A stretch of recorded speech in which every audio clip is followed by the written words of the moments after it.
Hello everyone and welcome back to more Stephen Plays Kirby's Dream Course. On the last episode, we got everything started off, we took care of Course 1, and we actually earned ourselves a silver medal. We didn't do so hot on one of the holes, but otherwise I did pretty well. I even sank a few hole-in-ones, and I was pretty excited about that. Today we jump into Course 2, we've got 6 lives under our belt. I'm feeling pretty confident.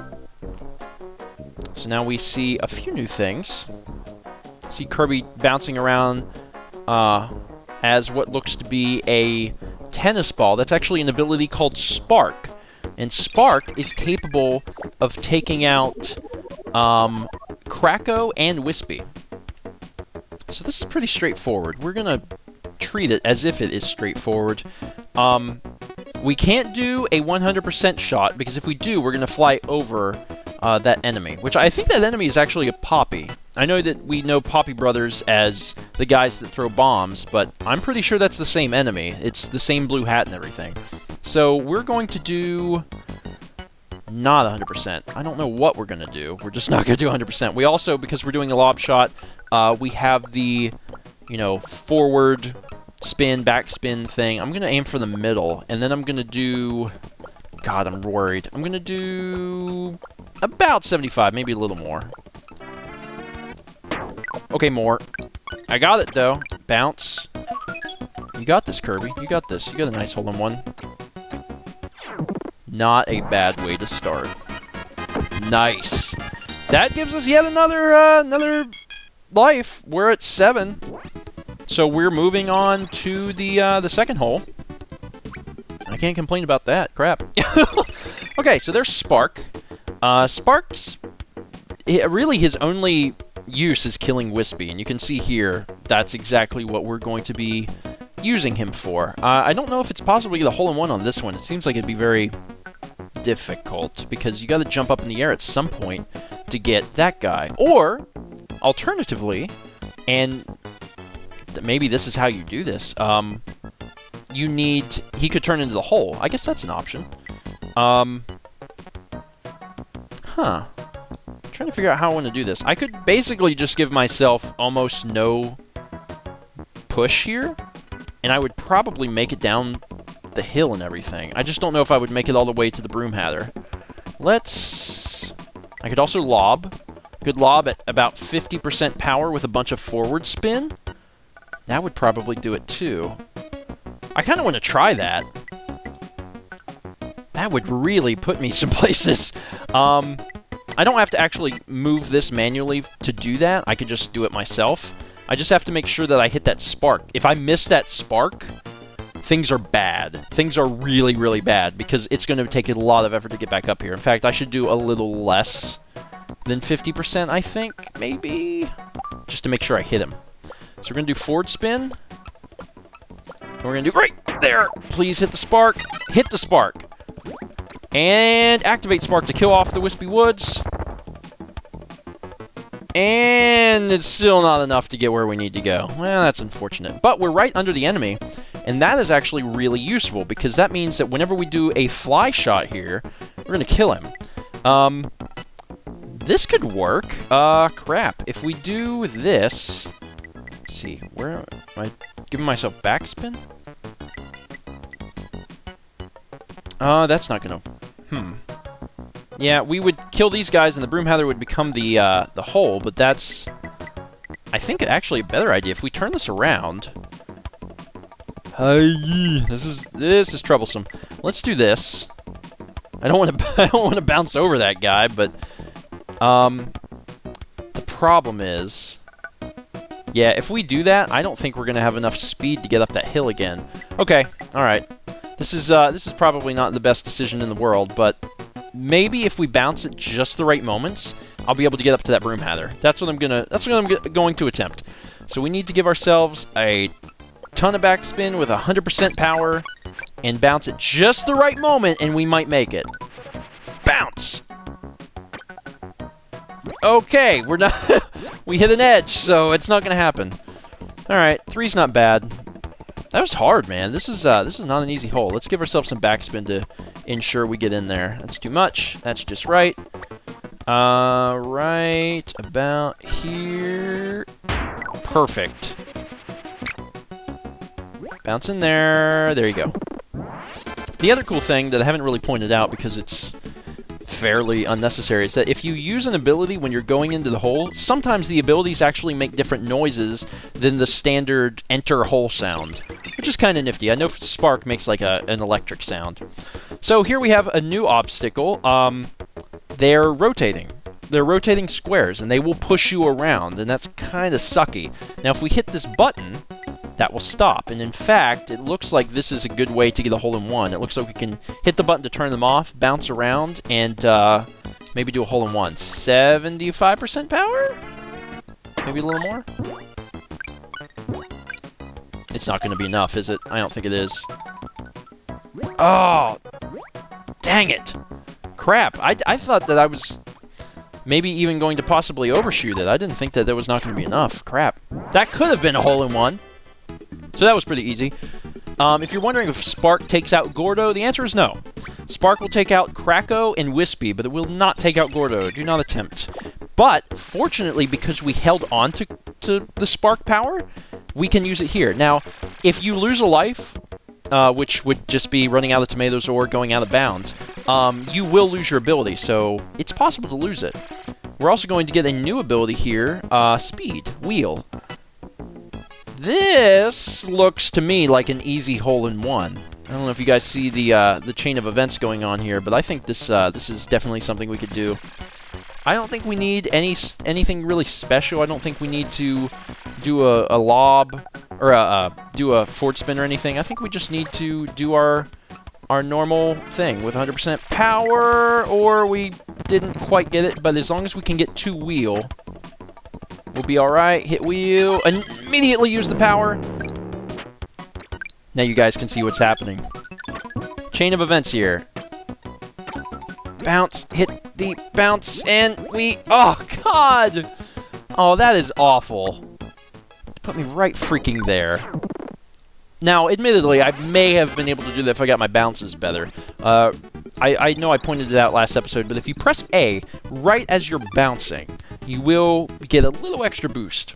It can be bad. Like, sometimes you think you need a boost, and you use it, and then it's like, oh, wait, I didn't need the boost, and that's a problem now. Okay, huh.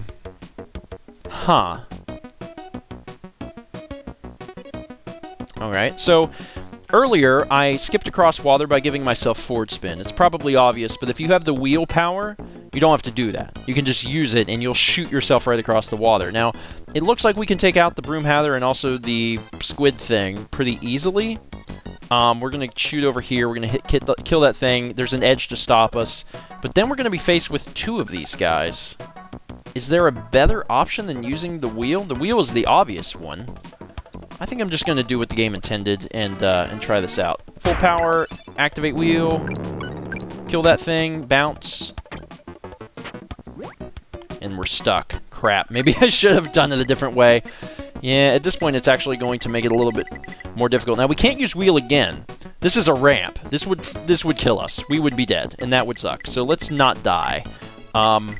We could just give ourselves full power, but getting out of the sand trap is hard. We really want to lob it if we can. What if we... You know what? I don't really know where this is going to go, but I also fully do not expect myself to do this in one shot, so I'm just going to see what happens. Let's just do this, give myself about 40% power on the lob.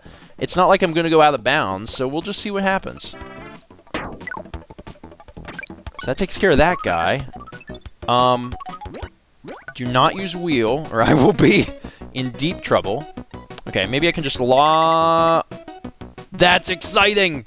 That is so exciting! I should be able to fly right into the thing. Now, just in case, I'm going to give myself some backspin. That should, that right there should prevent any possible failures. But I think I'm going to bounce into the thing directly if I can get perfect 100% power. So let's hope for the best, shall we? Okay. Ready? That was not perfect everything, but it might still work! Perfect! That was a swoosh, or a swish. What do they say in basketball? Swish? Okay, it was a swish. It was a swishy swoosh, I don't know. That was nice. Still, the 3 is a blight on my scorecard, but I can't complain too much. That was pretty good. Alright, let's see what do we have here. We can get past the sand trap easy with the wheel. And now you kind of see how they reward players for not only playing their way, but also making sure they hold on to those abilities. If we did not have wheel here, this would be a lot harder. We would have to try and bounce over this and then give it forward spin to get the right guy. It's a lot easier just to use the B button and, you know, go through the sand trap. So if we do that, we can... This is hard. It's definitely possible to do a hole-in-one. It's just, we're going to have to hit this thing, and then maybe not activate it till we kill that guy, and then try and fly all the way over here and kill this one and turn this one into the hole. That's going to be difficult. It's going to be really hard. Let's try, I guess? Full speed ahead, baby. Here we go. Hit this thing. Crap. It all happened so fast. Well, now I'm Parasol. Dang, man. Alright, we're gonna try and do a bounce shot here. We're gonna kill that thing, bounce back, and get in the hole. I'm guessing... less than 50. Probably. That seems... It was not enough. Shoot. I think you actually lose some speed whenever you hit a wall, so that might be why. Let's make sure I'm going right over where I need to go. Give myself enough speed, get in there. Not bad, but that... It could have been better. It was hard to know when to hit the button, too, because, like, you hit that enemy that was in the sky, and I was like, oh crap, become Parasol, quick! So now we have a Gordo that's moving. This is going to get difficult. Alright, so we have Squid Man. Oh, here's a new obstacle. This is grass. It doesn't...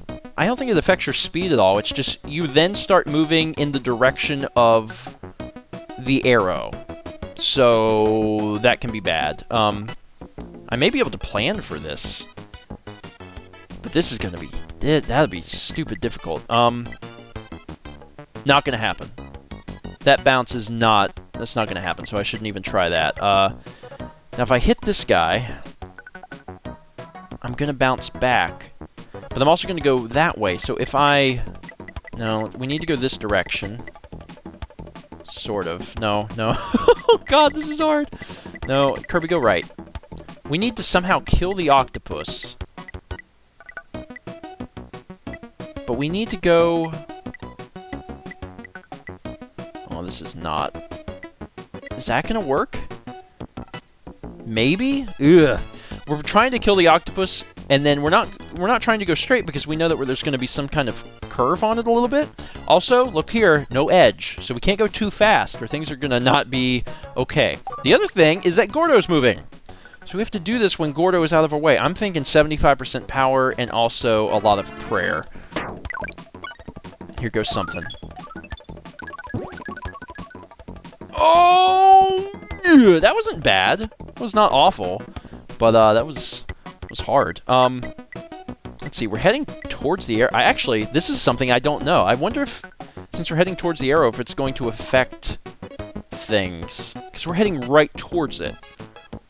I don't know. Maybe it's easier just to jump in. But it's going to be hard. I'm just going to gas it, see what happens. There, that wasn't too bad. Woo! That was tricky. We almost did it, though. And I'm sure there's probably a way to hole-in-one that. Now, I'm pretty sure it's not possible to do a hole-in-one in every single course. Or, like, every single hole, but still. Most of them, sure. That's an air vent. You hover over it, and you fly up in the air a little bit. So what it wants us to do is jump up here, kill that guy, roll down the hill, hit the air vent. This looks to be a pretty easy hole-in-one. No backspin, just straight up full power. Ready? Not quite full power, but not too bad. Hit that guy. Alright, so now what we need to do is give ourselves enough lift. Oh, God. I'm not getting... Nope. Ugh. I missed one of the bounces back there, and I knew it was going to screw me up, and then sure enough it did. 2's not bad. And that was hole 8. Wow, that went fast. That's exciting, though. I feel good. It makes me feel, it makes me feel really good about myself. Kirby's gotta go to space. See you guys. Kirby's going to space. 1322, 3322, getting a little higher. I think my first course was 15, so this is 18. It's a little more difficult. Still, I have the best score, apparently. I beat out someone else. Another silver medal.